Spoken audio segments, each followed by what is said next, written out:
ننګرهار ولایت کې راغلي یو رنګ روډ ته. د افغانستان یو بل لرغونی او پخوانی دود کولالي یا هم د خټین لوښو د جوړولو څخه یوه ځانګړې او په زړه پورې خپرونه د دغې ځای څخه لرو.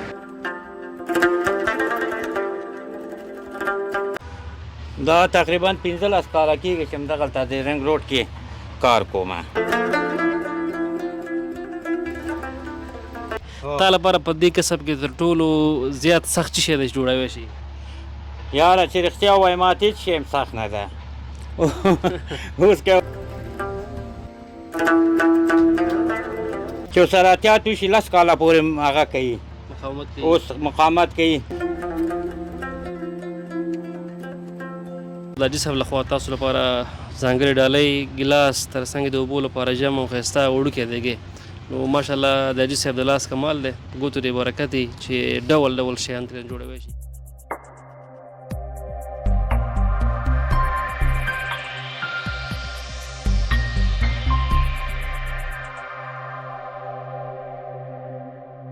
سلامونه، جوړ په خیر، ستړي مه شئ. د همیشه بهر افغانستان ډېرو درنو او زیاتو خوږو لیدونکو هیله من یم چې ټول ښه اوسئ او انشاءالله ستاسو ژوند به په خیر او خوشحالۍ سره روان وي.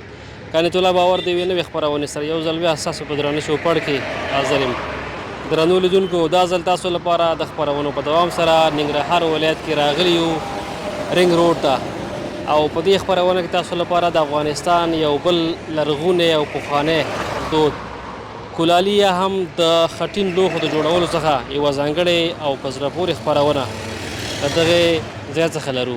دلته نو ډول ډول خټین او زینتي لوښي جوړېږي، که هغه تندورونه دي، تر څنګ یې ګلدانۍ دي، ګړي دي، خزانې دي، د اوبو لپاره چې دی جامونه دي، جیکونه دي، نو ډول ډول او ماشاءالله مختلف ډوله لوښي دغلته جوړېږي. د نن څخه پوره 2 کاله وړاندې هم موږ دغې کار ځای ته راغلی و چې دلته حاجي صاحب جان آغا چې ماشاءالله تقریبا 15 کاله کېږي چې په دې برخه کې کار کوي او دغلته په دې خټین لوښو په جوړولو باندې لګیا دی چې ماشاءالله دغسې ډول ډول لوښي جوړ کړي دي. نو موږ هم ورځو د یاد حاجي صاحب کار ځای ته، د هغه سره به خبرې اترې هم ولرو چې روان بازار د دې لوښو د خرڅلاو څه ډول دی، تر څنګ یې اوس په کومو شیانو جوړولو باندې لګیا دی. نو هیله من یم چې تر پایه راسره پاتې شئ او دغه خپرونه راسره په مینه وګورئ.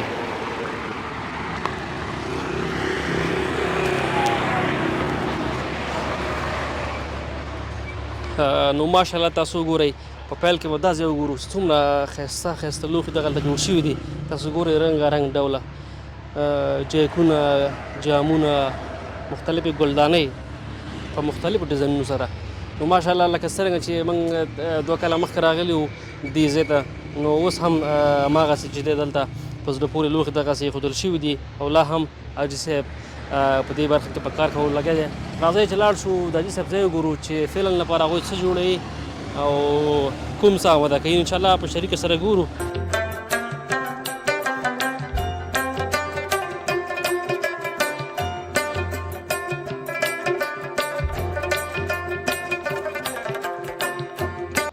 نو ماشاءالله دلته لکه څرنګه چې ما په پیل خبرو کې یادونه وکړه، حاجي صاحب جان آغا ډول ډول دغسې ښکلي او په زړه پورې لوښي جوړوي. نو دا هغه ځای دی چېرته چې همدغه خټه د شپې لخوا لمدېږي په اوبو کې او بیا سهار لخوا تیارېږي او بیا ترې دغسې ډول ډول او ښایسته لوښي په لاس راځي او استاد جوړوي. ورځو انشاءالله مخکې هم د استاد اوس هم لګیا دی حاجي صاحب جان آغا. انشاءالله ټول مرحله تاسو سره ښایو کوم چې دغه لوښي په کوم شکل باندې جوړېږي او څومره وخت نیسي. انشاءالله تاسو ګورئ چې دغه لوښي هم همدا اوس تازه جوړ شوي دي او دلته یې لمر ته ایښي دي. تاسو په انځور کې معلومیږي چې هلته اوس هم حاجي صاحب لګیا دی او همدغې برخه کې کار کوي، دا لوښي جوړوي. راځئ چې وګورو چې استاد اوس په څه باندې لګیا دی. نو انشاءالله ورسره به نورې خبرې وکړو.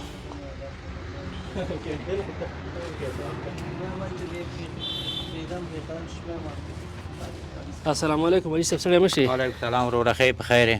خوشحاله اوسئ، ډېره زیاته مننه. ښه انشاءالله صحت دې ښه دی؟ شکر فضل د خدای ده. تاسې ښه یاستئ؟ کور کې خیر ده؟ خپله ښه یاستئ؟ ډېره مننه. څنګه ګرمۍ سره؟ شکر تیر شو خلاص شو نو ښه سختي م تېره کړه او ډېره مننه ژوندی اوسئ. کله ته ووایې چې دې وخت کې څنګه دی ستاسو بازار څنګه دی د لوښو؟ اوس بازار لږ څه ده نو یو ګزاره کوي خو یو څو مده بعد بیا دا سیزن راځي بیا ښي او اوس ستاسو بازار ژمي کې ښیي؟ ژمي کې ښي او دا څه وجه ده چې ژمي کې ښیي؟ دا ژمي کې دا بوټي ګلدانې کې کېنوي دا بوټو والا هر یوه بیا راځي وړي او دې وجې نه او کله ته دا ووایې چې خپله څومره وخت کېږي همدغې برخه کې کار کوي او د خټین لوښي جوړوي؟ دا تقریبا 15 کاله کېږي چې همدغلته د رنګ روډ کې کار کوم 15 کاله ماشاءالله. په یاد دي شي د نن څخه پوره 2 کاله مخکې موږ دلته راغلي وو. هو صحیح ده تاسې یو ځل راغلي وئ او د 2 کالو څخه وروسته کوم تغیرات رامنځته شوي دلته تاسو کې کاروبار کې؟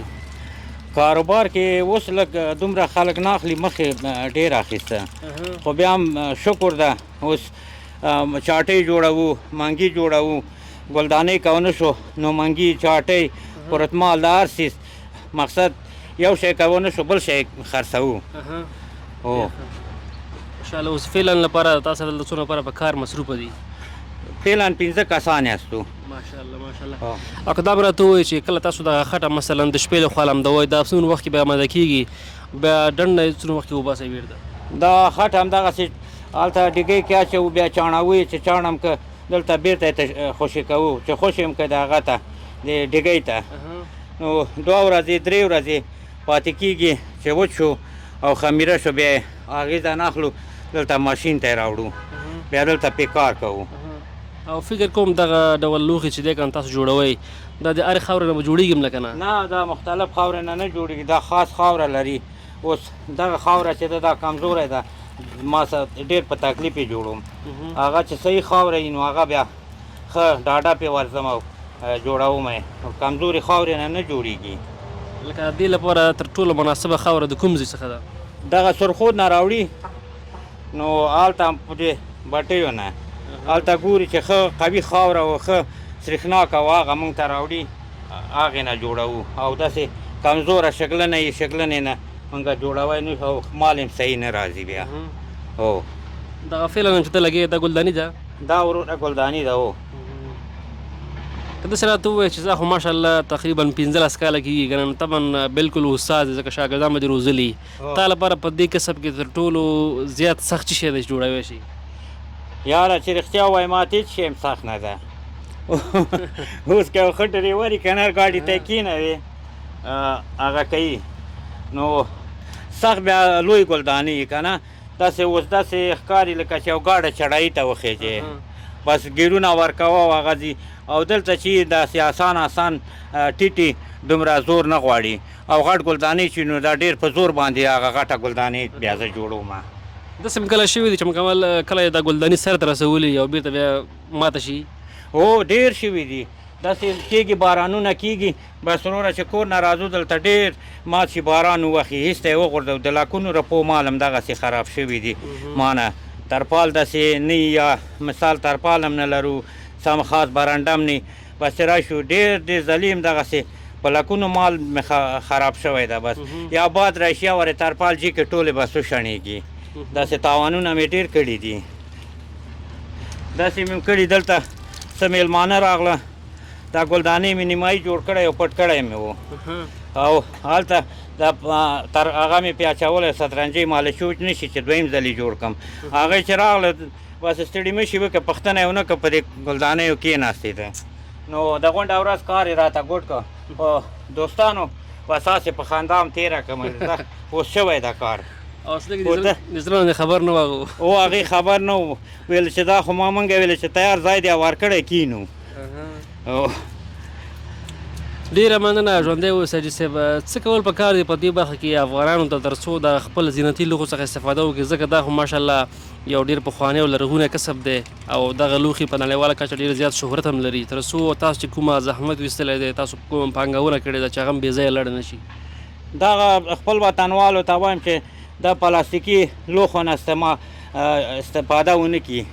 دا اوس که مثال خبرې منګی د اوبه یخوي تصفیه کوي اوبه چاټۍ د همه اوبه تصفیه کوي داسې ښکاري لکه واو مدني غوندې او مثال د خبرې خزانه یې دا پیسې پکې واچوه خوله نه کوي نه خرابېږي.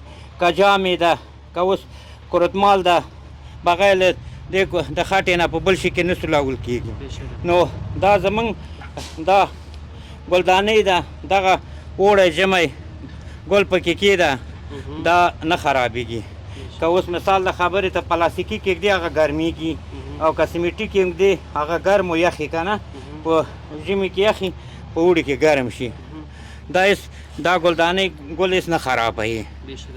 حاجي صاحب چې کله په خپل لاس باندې یو څه جوړ کړي که نه ستا په نظر څومره دوام به وکړي مقاومت یې څومره وي که ورسره احتیاط وشي؟ چې ورسره احتیاط وشي 10 کاله پورې هغه کوي اوس مقاومت کوي. دغه ښه پخوو ګلدانۍ دي 10 کاله پورې خوره نه کوي. هر یوې ته وایي چې په ذمهوارۍ درکوو خوره نه کوي. او هغه چې پوهېږو چې زمونږ په زړه نه ده نو هغه بیا دویم ځلې دا شته ږدو چې یو مسلمان بوټی به پکې او ګلدانۍ به خراب شي نو هغې ته هم ښه نه ده موږ ته هم ښه نه ده چې یعنې دا کوشش کوو چې صحیح مال خلکو ته عرضه کړو. کور موازن حاجي صاحب چې کله دغه ګلدانۍ مثلا آماده شي که نه دا بیا څومره وخت لپاره تاسو لمر ته ږدئ هلته چې وچه شي؟ دا 15 ورځو پورې مر ته ږدو چې صحیح وچه شو بیا یې هلته داشت آماده کوو بیا داشت ته ږدو. که دا لوند نو چې داشت کې هم کېښوده بیا د دې دغه وخت هم داسې ډس کوي الوزي بس ټوټې الوزي بیا موږ ته هم هغه نه کوي څوک یې نه اخلي. ښه صحیح وچوو یې. دا بیا وروسته داشت کې پخېږي؟ او دا وروسته هلته بټۍ لرو دا بیا ږدو بټۍ کې بیا 4 ګنټې ورکوو ورته بیا بعد د هغې نه بیا یو ورځ نیمه پرېږدو چې یخ سړه شي بېرته بیا وباسو. دا به ډېر ښایسته رنګ هم اخلي حاجي صاحب که نه چې رنګ کې ډېر ښایسته معلومېږي؟ او بلکل دا چې رنګ یې کې ډېر ښه ښایسته ښکاري. تا لپاره چې دی په دې کسب کې تر ټولو ډېر اسانه شی چې مثلا ډېر زر جوړوی شي او بیخي ته تکلیف نه وي؟ چې زر جوړوی شم او تکلیف نه وي کورتمال ده او هغه کم وي که نه داسې زور نه غواړي نو دا ډېر اسانه ده. او زیات هغه چې غټ ګلدانۍ یا چاټۍ نو هغه ډېر غټ وي که نه نو تکلیف یې زیات وي. زمونږ لیدونکي به په تمه وي که نه چې حاجي صاحب موږ لپاره یو ځانګړی شی جوړ کړي تر څو ته یې هغه ډالۍ کړي څه به ورته جوړوي داسې اسانه چې ډېر وخت هم ګیر نه کړي او تا هم دغه کار مخنیوی ونه شي؟ خوښ هم چې څه وایي ته ورته جوړوم خو داسې خټه مې کمزوری ده داسې خاص ښه شی ترې نه نشم جوړوی. داسې یو شی جوړ کړه چې اسانه وي صحیح ته هم ډېر به تکلیف نه شي او ستا وخت هم ضایع نه شي. صحیح ده چېرته شی جوړوي؟ د اوبو کنټرول به جوړ کړم. مهرباني صحیح ده. او صحیح ده. نو لیدونکو را سره پاتې شي حاجي صاحب انشاءالله د اوبو لپاره چې دا جام یا کنډول برابر کې په ښه شکل باندې تاسو ګورئ چې فعلا نن ورځ ټوله د ګلدانۍ جوړېږي ده.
راځئ لیدونکو را سره پاتې شئ چې وګورو د اوبو لپاره جام یا هم کنډول په څه ډول جوړېږي او څنګه جوړېږي. نو حاجي صاحب جان هغه چې ماشاءالله د لاس کمال ډېر زیات دی او 15 کاله کېږي چې ماشاءالله په دې برخه کې کار کوي. نو که څومره موږ هم یادونه وکړو توصیف وکړو بیا هم کمه ده. تاسو خپله ګورئ دغه د لاس کمال تاسو مخکې له موږ سره په انځورونو کې هم ولیدل چې ماشاءالله څومره ډول او ښایسته لوښي جوړ کړي دي راځئ د پلاستیکي شیانو پر ځای دغه لوښي وکاروئ، زینتي لوښي. همدې لپاره رنګ هم ورکول کېږي، پخېږي هم. ان 15 کاله کار هم درته کوي چې دې کې بیا اوبه څښې، ترې استفاده کوي، نو خاص او ډېر خوند لري. پر ځای د دې چې پلاستیکي وکاروئ نو دغه شیانو څخه استفاده وکړئ. تاسو ګورئ چې جام هم هغه دی په ډېر کم وخت کې آماده شو. نو واقعا چې حاجي صاحب په لاس کې چې دی ځانګړی کمال دی. حاجي صاحب د یو موټي خټې څخه 2 جوړېږي که 3؟ ډېر شیونه جوړوي.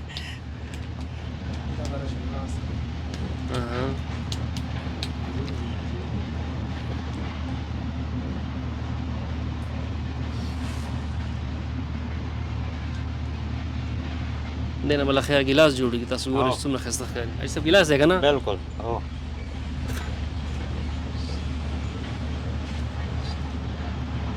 دستدار نشان چې لاستیدار یې کو بیا لاس ته ورته ږدو او چې هغه نه بیا همداسې ورته جوړو خلک پکې وبسکي. حاجي صاحب فکر کوم دغه مخکې خو دغه دې کوم اعلان چې پیډل که نه هغه ته خپله وهلو مخکې اوس دا سیستمونه برقي شوي که څنګه؟ اوس سیستمونه برقي شوي دي. اوس بس یا په سولار یا په هغه باندې جوړو ماره.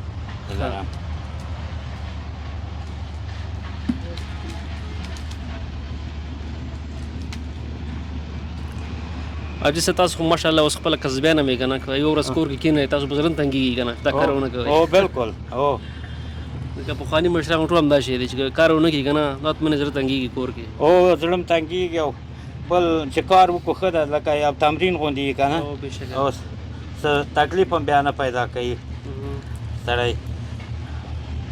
دا دیګی شو اوس د دې مستې وخوره او د نور دیګي مستې وخوره دا لکه داسې راځي دا مستې لکه هغه غوندې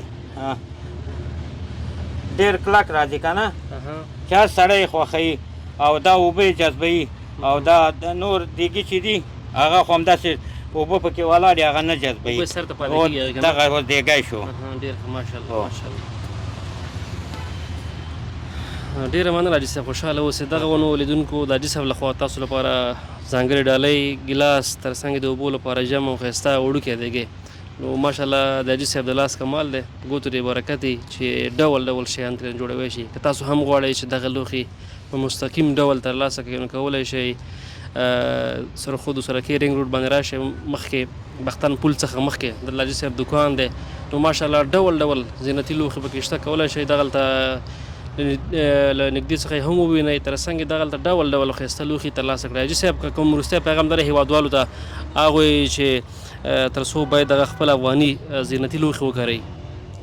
دا خپل وطنوالو ته وایم چې دغه نورو هغه نه ډډه وکړي. دا د پخوا نه پاتې ده او دا کسب. نو اوس که تنور ده په بل شي باندې ګور هغه د دا شي تنور نه دومره ډوډۍ خوند نه کوي لکه چې دا د خټې نه خوند کوي. او دې کې مر شي همدغسې خوند کوي. وطنوالو ته وایم چې همدغې د خټو نه استفاده وکړي، لوښو نه استفاده وکړي، ښه به وي. اوس همدې هیله ډېره زیاته مننه. آباد اوسئ، خوشحاله اوسئ. ژوندی اوسئ. مننه.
ستړي مه شئ، ښه راغلاست درنو لیدونکو. نو بالاخره راورسېدو د خپرونې وروستۍ برخې ته. هیله من یم چې موږ سره همدغه خپرونه د پیل څخه تر پایه پورې په پوره مینه لیدلې وي. دغه ونو د افغانستان لرغونی او پخوانی کسب د خټینو لوښو جوړول یا هم د کولالۍ کسب چې حاجي صاحب جان آغا په دې برخه کې په کلونو خدمت کولو باندې لګیا دی اوس هم تاسو ګورئ چې دغسې ډول ډول او په زړه پورې لوښي جوړ کړي دي. دا نو هغه ځای دی چې داش ورته وایي، چېرته چې همدغه تیار شوي لوښي د لمر ته د کېښودلو څخه وروسته په دې ځای کې پخیږي او بیا ورته رنګ یا هم ډیزاین ورکول کېږي. نو له تاسو مې هم دا غوښتنه ده تر څو د افغاني زینتي لوښو څخه استفاده وکړئ، تر څو زموږ هېوادوال چې دغلته خواري کوي، زحمت وباسي، محنت کوي، چې هغوی دغه محنت او خواري بې ځایه لاړه نه شي، ځکه د دې فایده او ګټه به زموږ یو هېوادوال ته ورسیږي. تاسو ګورئ چې اوس هم حاجي صاحب سره په دې برخه کې تقریبا 15 نفره په کار کولو لګیا دي. انشاءالله که دغه برخه چیرته هم غني شي نو حتما دغه 15 نفره په 10 بدلیږي او 10 نفره په 15 بدلیږي. نو هیله من یم چې دغه خپرونه مو خوښه شوې وي. تر یوې بلې نوې خپرونې پورې چې زه بیا ستاسې په درانه چوپړ کې حاضرېږم، ما ته اجازه راکړئ. تر بیا لیدو ښې چارې، لوی الله مو مل شه.